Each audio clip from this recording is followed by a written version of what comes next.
pas si on me voit. Oui, c'est bon. C'est bon, François. Oui. Permettez-moi à la suite de mes aînés de vous renouveler mes remerciements pour avoir répondu massivement à notre appel dans le cadre de la présente cérémonie de lancement de Freedom Togo, mouvement de libération nationale. L'objectif de Freedom Togo est de fédérer toutes les énergies, les ressources pour la libération du Togo, qui, comme vous le savez, est géré depuis des décennies par une dictature héréditaire. Mais ce qu'il y a de nouveau et qui justifie notre sursaut est que depuis le début de cette année, la dictature héréditaire est tentée par une monarchisation. Le coup d'État constitutionnel du 6 mai dernier, orchestré sous le sceau d'une prétendue 5e République, est un véritable défi que nous lance le tyran qui se veut désormais monarque. Sommes-nous capables de taire nos divergences pour d'abord arracher notre liberté et la République confisquée? Ce grand défi interpelle notre capacité d'action, notre capacité à nous surpasser et à fondre nos énergies et nos moyens dans un creuset national. Freedom Togo offre à la diaspora et au peuple togolais tout entier ce cadre et lance le présent appel à l'union sacrée. Mes chers compatriotes de la diaspora togolaise, vivant en Europe, en Afrique, aux États-Unis, au Canada, en Asie et partout ailleurs, je vous salue.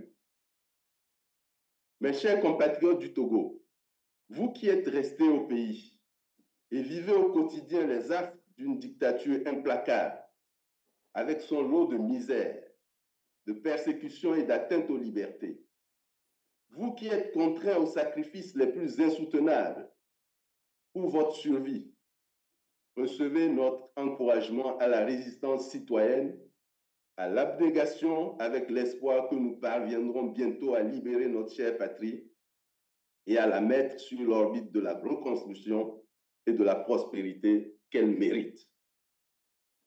Chers amis du Togo, vous qui êtes si attachés à notre pays et qui, en dépit de sa longue et continuelle traversée de désert, continuez à faire confiance à notre pays, à sa capacité et à son génie.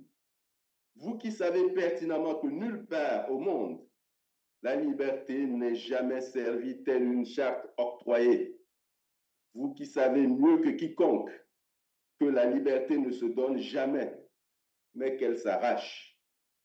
Je vous souhaite la bienvenue parmi nous. Je peux vous rassurer, pour reprendre les paroles du grand Mandela, que notre marche vers la liberté est irrésistible. Nous ne devons pas laisser la peur nous barrer la route.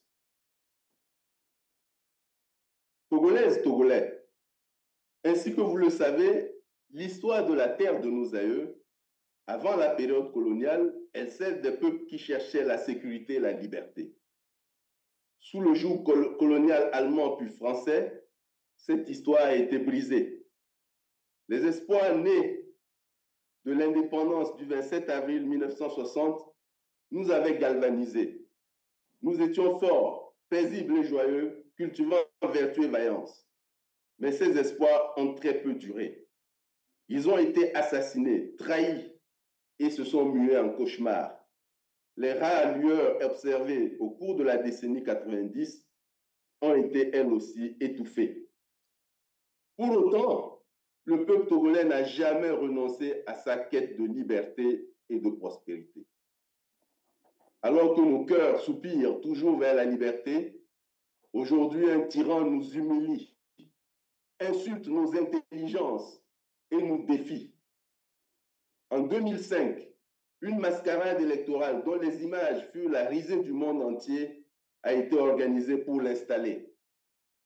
En massacrant 1 millier de nos compatriotes pour capter le pouvoir qu'il voulait hériter de son père, l'apprenti tyran expliquait benoîtement: Papa m'a dit de ne pas laisser le pouvoir m'échapper au risque de ne plus jamais le retrouver. Convaincu, il a enchaîné grâce à la répression et à la fraude 4 mandats sans amorcer le moindre développement social et économique nécessaire à la stabilité politique du Togo. Son bilan parle pour lui et confirme le fait qu'en presque 20 ans, il a passé d'apprenti tyran à tyran. Les leaders d'opinion, les activistes des droits de l'homme, les hommes politiques sont pourchassés, arbitrairement embastillés ou contraints à l'exil. Le tissu social est délabré et les inégalités sociales sont abyssales. Les hôpitaux sont des mouroirs, les écoles sont laissées à elles-mêmes et les 2 universités qui existaient avant son accession au pouvoir ne produisent que de masses de diplômés contraints au chômage. Notre jeunesse tente à l'étranger la possibilité d'une vie décente. Notre économie ploie sous des dettes improductives. Les infrastructures exécutées à coups de milliards par des sociétés et officines du tyran s'écroulent à la moindre intempérie du fait de la corruption endémique ayant émaillé leur réalisation. Voilà le bilan de Faure Gnassingbé, après presque 20 ans d'exercice solitaire du pouvoir, bilan qu'il reconnaît lui-même lorsqu'il a osé se défausser sur sa minorité pieuse qu'il a qualifiée, qu'il a fabriquée à son image. Nous sommes au fond de la piscine. Comme si cela ne suffisait pas, on creuse pour toucher le fond du fond. Tel un enfant gâté, agitant au quotidien ses caprices, en début de cette année, il se souvient que bon gré mal gré, son pouvoir tire à sa fin.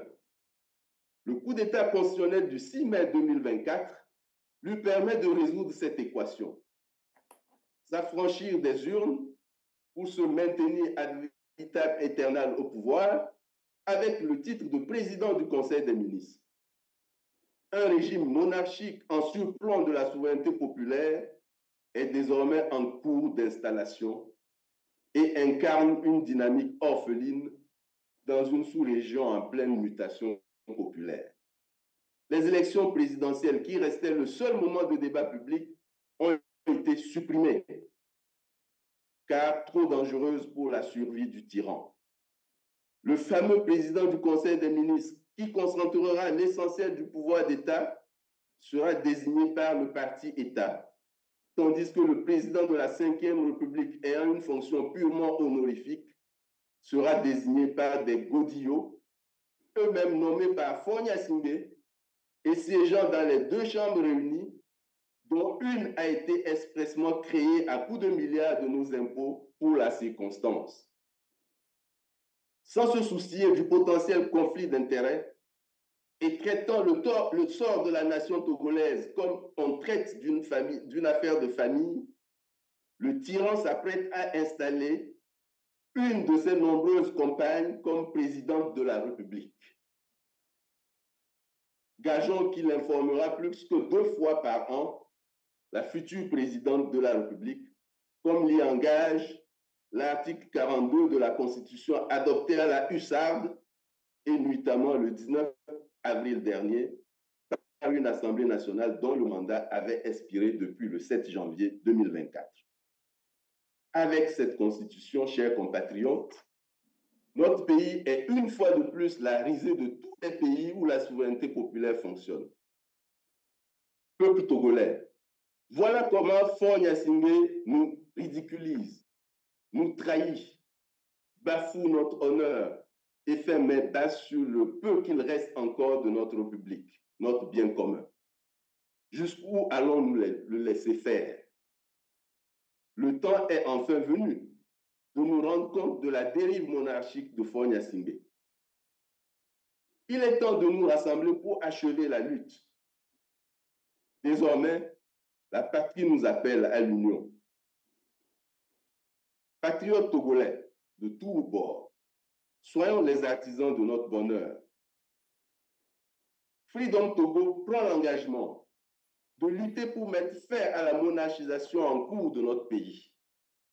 de reconstruire notre pays en l'engageant sur la voie de la justice, de l'état de droit, de la réconciliation, de redonner espoir et des moyens à la jeunesse pour faire triompher enfin le génie togolais et placer notre beau pays sur l'orbite de la prospérité, avec à la clé son développement économique, social et culturel. Voilà l'offre politique que Freedom Togo fait ce jour. Cette offre politique fait appel avant tout à notre mobilisation et à notre détermination. Je vous remercie de votre aimable attention.